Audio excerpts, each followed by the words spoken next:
What are the top local stories of 2015?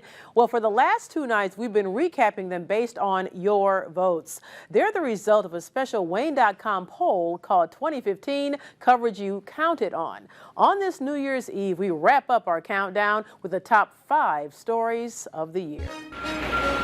It's always good to bring new business downtown. Coming in at number 5, downtown and riverfront development. Downtown development kicked into high gear in 2015 with the topping off of the $98 million Ash brokerage complex. It's been very interesting to watch it actually go up. We want to be part of some groundbreaking activity. And the YMCA's announcement of a bike hub and exercise facility at the site. We thought that this would be a great annex for the working population and the people who are living downtown to have another location. 2, 3. Adding to the excitement, groundbreaking on the Cityscape Flats housing project just west of Parkview Field. We're consistently being asked by citizens in our community that they want to live downtown, but the options are limited right now. Almost every housing option we have downtown is full. So we have a waiting list in a number of those areas. Cityscape Flats will have 167 apartments, 8 row houses, and a parking garage. Cityscape and Ash Brokerage are scheduled for completion next year. All this as city officials are also planning for a riverfront promenade on the north and south banks of the St. Mary's River. The 4th top story of the year, Indiana's Religious Freedom Restoration Act. The whole thing is really pretty stupid. Soon after the U.S. Supreme Court legalized same-sex marriage, Indiana Governor Mike Pence signed State Bill 101 into law.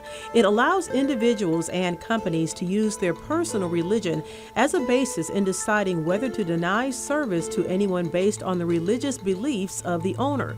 The decision led to a firestorm of nationwide controversy, so an amendment was passed for clarification. Indiana's RFRA law does not and will not be able to discriminate against anyone, anywhere, at any time.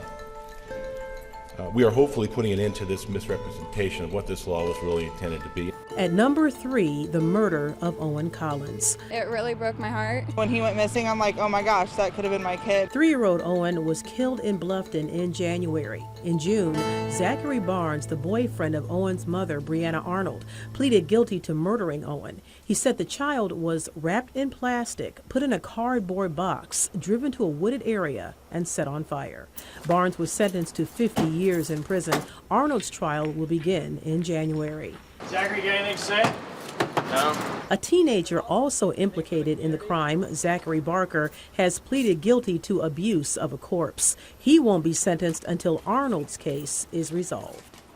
Hope for the best and expect the worst. It just kept on rising and rising. Always one of the big vote getters in our poll, weather. Fort Wayne's wettest summer ever is the second most popular story of 2015. This year's meteorological summer, June through August, was the wettest since 1912, when records were first kept, according to Wayne meteorologists and the National Weather Service. At the height of flooding and severe storms, approximately 32,000 people lost power, some for as long as 5 days. It's frustrating, but you know, Mother Nature, she's going to do what she wants. According to stats from the National Weather Service Northern Indiana office, from June 1st through August 31st, more than 21.5 inches of rain fell. June alone had 11.72 inches.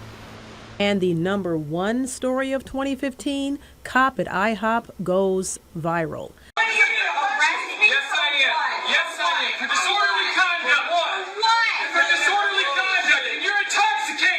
This video and the controversy surrounding it is the biggest story of the year voted by you, our viewers.